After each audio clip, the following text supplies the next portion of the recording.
Assalamualaikum warahmatullahi wabarakatuh. Baiklah, hari ini kita akan belajar biologi kelas 10 semester ganjil bab 2 tentang keanekaragaman hayati bersama saya Mahfudho SPD MSc. Marilah Nana, sebelum belajar kita awali dengan berdoa agar ilmu yang kita pelajari bisa barokah. Bismillahirrahmanirrahim. Raditu billahi robba wa bil islami dina wa bi muhammadin nabiyya wa rasula. Rabbi zidni ilma warzuqni fahma bi rahmatika ya arhamar rahimin. Kompetensi dasar menganalisis berbagai tingkat keanekaragaman hayati di Indonesia beserta ancaman dan pelestariannya. Tujuan pembelajaran hari ini, setelah tayangan pembelajaran video, peserta didik diharapkan dapat mengidentifikasi, menjelaskan, mempresentasikan, dan menyelesaikan masalah berkaitan dengan konsep keanekaragaman gen, keanekaragaman jenis, dan keanekaragaman ekosistem. Keanekaragaman hayati. Konsep keanekaragaman hayati yaitu keanekaragaman hayati atau keanekaragaman makhluk hidup didasari pada prinsip bahwa tidak ada makhluk hidup yang sama persis di dunia ini. Setiap makhluk hidup memiliki sifat, wujud, dan perilaku yang berbeda. Keberagaman sifat atau bentuk makhluk hidup inilah yang membentuk sebuah keanekaragaman hayati. Contoh, di sini ada beberapa ras manusia berasal dari berbagai negara. Terlihat sekali ada berbagai macam variasi. Contoh di sini ada bentuk hidung. Ada hidung yang mancung, ada hidung yang kurang mancung. Dan juga bisa kita lihat warna kulit putih dan ada kulit hitam. Begitu juga di sini ada rambut lurus dan ada rambut keriting. Ada rambut pirang, ada rambut berwarna hitam. Ini sudah menunjukkan adanya variasi atau keanekaragaman dalam makhluk hidup. Keanekaragaman hayati adalah adanya variasi, baik penampilan, jumlah, bentuk, ukuran, dan sifat yang terjadi pada makhluk hidup. Sifat yang bisa diamati secara morfologi. Keanekaragaman hayati dipengaruhi oleh dua faktor, yaitu faktor internal dan faktor eksternal.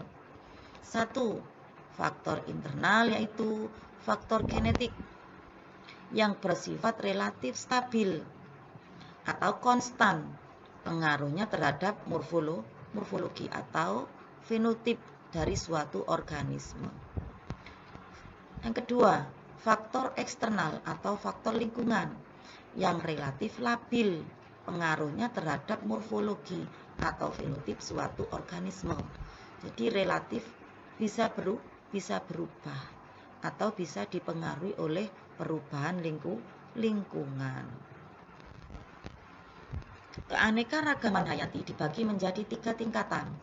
Ada keanekaragaman tingkat gen, ada keanekaragaman tingkat jenis, ada keanekaragaman tingkat ekosistem.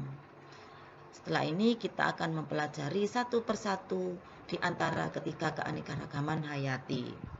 Kita mulai dulu mempelajari tingkat keanekaragaman hayati yang pertama, yaitu keanekaragaman tingkat gen.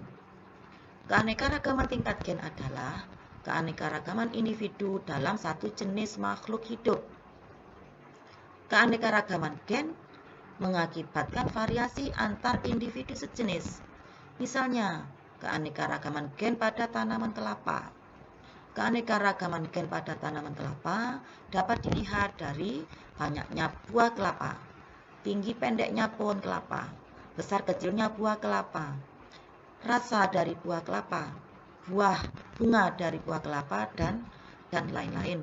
masih ada banyak sifat atau morfologi yang bisa diamati. Contoh keanekaragaman gen pada buah kelapa atau spesies dari buah kelapa yaitu Cocos nucifera. Di sini kita bisa melihat buah kelapa merah, ada buah kelapa hijau, dan ada buah kelapa kopio. Di sini terlihat adanya kelapa dengan buah berwarna merah dan warna hijau. Ini disebabkan karena ada susunan gen yang berbeda. Kalau merah berarti dibawa oleh gen pembawa sifat buah berwarna merah atau oranye. Begitu juga yang hijau. Ini gennya karena gen yang membawa sifatnya adalah buah kelapa warna hijau. Begitu juga tinggi atau pendeknya pohon kelapa. Ini juga dibawa oleh gen. Berarti ini adanya keanekaragaman pada tingkat gen.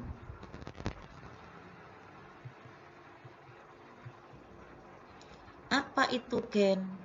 Gen adalah substansi terkecil atau unit dasar yang membawa faktor keturunan yang terdapat di dalam suatu kromosom. Melalui gen inilah sifat-sifat dari induk diwariskan kepada keturunannya. Perbedaan gen atau variasi gen pada setiap makhluk hidup dapat mengakibatkan sifat genotip dan sifat fenotip pada setiap makhluk hidup menjadi berbeda.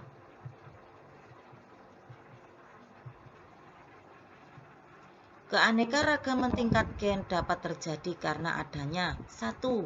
Adanya perkawinan silang makhluk hidup sejenis atau satu spesies. Adanya variasi dalam satu spesies atau satu jenis sama spesiesnya tetapi berbeda varietas atau berbeda ras, tetapi hasil keturunannya tidak sama persis dengan induknya. Hal ini diakibatkan oleh perbedaan susunan gen dari keturunan dengan kedua induknya. Yang kedua, adaptasi terhadap lingkungan. Misalnya, bunga mawar yang ditanam di daerah dingin, kemudian ditanam di daerah panas, maka bunga mawar menjadi pudar. Warnanya menjadi pudar karena dipengaruhi oleh lingkungan atau beradaptasi dengan lingkungan yang baru. Pada daerah dingin, bunga mawar tumbuh dengan subur, tanaman mawar tumbuh dengan subur dan segar. Akan tetapi di daerah panas tanaman tidak subur dan bunganya warnanya pudar. Nah, dari sini lingkungan dapat mempengaruhi perubahan morfologi. Morfologi apa? Yaitu warna. Nah, kita lanjutkan contoh keanekaragaman tingkat gen yang lain, yaitu ada keanekaragaman tingkat gen pada buah mangga. Ada mangga yang warna buahnya oranye, ada mangga yang warna buahnya hijau, ada mangga yang buahnya berbentuk bulat, dan ada yang berbentuk lonjong. Ini satu jenis tetapi beda bentuk buah dan beda warna buah. Ini juga ada bunga mawar berbeda warnanya, ada yang oranye, ada yang ungu, dan ada yang merah. Kita lanjutkan keanekaragaman tingkat jenis. Keanekaragaman tingkat jenis menunjukkan seluruh variasi yang terdapat pada makhluk hidup antar jenis atau interspesies dalam satu marga atau satu famili. Makhluk hidup dapat dikatakan satu spesies atau satu jenis apabila mampu melakukan perkawinan dan mampu menghasilkan keturunan yang fertil atau melakukan perkawinan dan menghasilkan keturunan. Contoh keanekaragaman tingkat jenis yaitu pada Solanum tuberosum, Solanum lycopersicum dan Solanum melongena. Ketiga buah ini sama-sama genus Solanum, tapi beda spesiesnya. Berarti intinya di sini keanekaragaman tingkat jenis ini yaitu satu genus atau satu famili tetapi beda spesies atau beda jenis. Jenisnya adalah ini ada tanaman Solanum tuberosum yaitu kentang, Solanum lycopersicum yaitu tomat, Solanum melongena yaitu terong. Keanekaragaman jenis lebih mudah diamati daripada keanekaragaman tingkat gen. Hal ini dikarenakan perbedaan antar spesies makhluk hidup dalam suatu marga lebih mencolok daripada perbedaan antar individu dalam satu spesies. Keanekaragaman jenis terjadi karena adanya variasi makhluk hidup dalam satu genus atau satu famili, yaitu famili atau genus sama tetapi beda spesiesnya. Contoh, di sini ada keanekaragaman pada famili kacang-kacangan, yaitu di sini ada kacang buncis, kemudian ada kacang hijau dan ada kacang tanah. Glycinmex, Vigna radiata, dan Arasis hypogea. Jadi ini satu famili, tetapi beda genus maupun beda spesies. Berarti intinya keanekaragaman tingkat jenis bisa satu famili atau bisa satu genus dan berbeda spesies. Kita lanjutkan yang ketiga, keanekaragaman tingkat ekosistem. Ekosistem adalah suatu sistem ekologi yang terbentuk oleh hubungan timbal balik yang tak terpisahkan antara makhluk hidup dengan lingkungannya. Hubungan timbal balik ini menimbulkan keserasian hidup di dalam ekosistem. Setiap organisme sangat bergantung pada lingkungan tempat tinggalnya. Kondisi lingkungan, perbedaan iklim, temperatur, curah hujan, intensitas cahaya, dan lama penyinaran akan mempengaruhi jenis, pola makan, cara hidup, bahkan struktur suatu organisme atau flora dan fauna yang hidup di suatu daerah.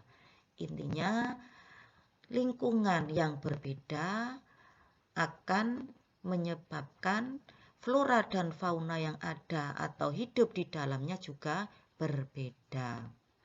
Jadi kondisi lingkungan dan perbedaan iklim dan lain-lain yang ada di lingkungan tersebut menyebabkan organisme atau flora dan fauna yang ada di dalamnya juga berbeda.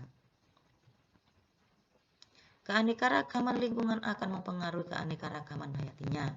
Hal tersebut akan membentuk ekosistem yang beraneka ragam dan terjadi akibat adanya perbedaan letak geografis. Setiap ekosistem memiliki karakteristik yang berbeda, bergantung pada faktor abiotiknya. Indonesia memiliki kurang lebih 47 ekosistem alami yang berbeda, mulai dari ekosistem salju abadi sampai berbagai ekosistem hutan, dataran rendah, dan padang rumput. Ada juga ekosistem danau, rawa, terumbu karang, dan hutan bakau. Ini adalah contoh dari ekosistem yang berbeda. Ada ekosistem padang rumput, danau, dan ekosistem terumbu karang. Nah, marilah anak-anak kita mengerjakan soal. Di sini ada soal latihan tentang keanekaragaman hayati. Kalian nanti silakan diisi. Di sini ada nama tumbuhan, hewan, ada ekosistem atau berbagai macam ekosistem. Kalian tinggal menentukan keanekaragaman hayati tingkat apakah yang ada di dalam tabel ini. Contoh, jeruk nipis, jeruk purut, dan jeruk bali. Nah, dari ketiga macam buah ini termasuk dalam keanekaragaman hayati tingkat apa?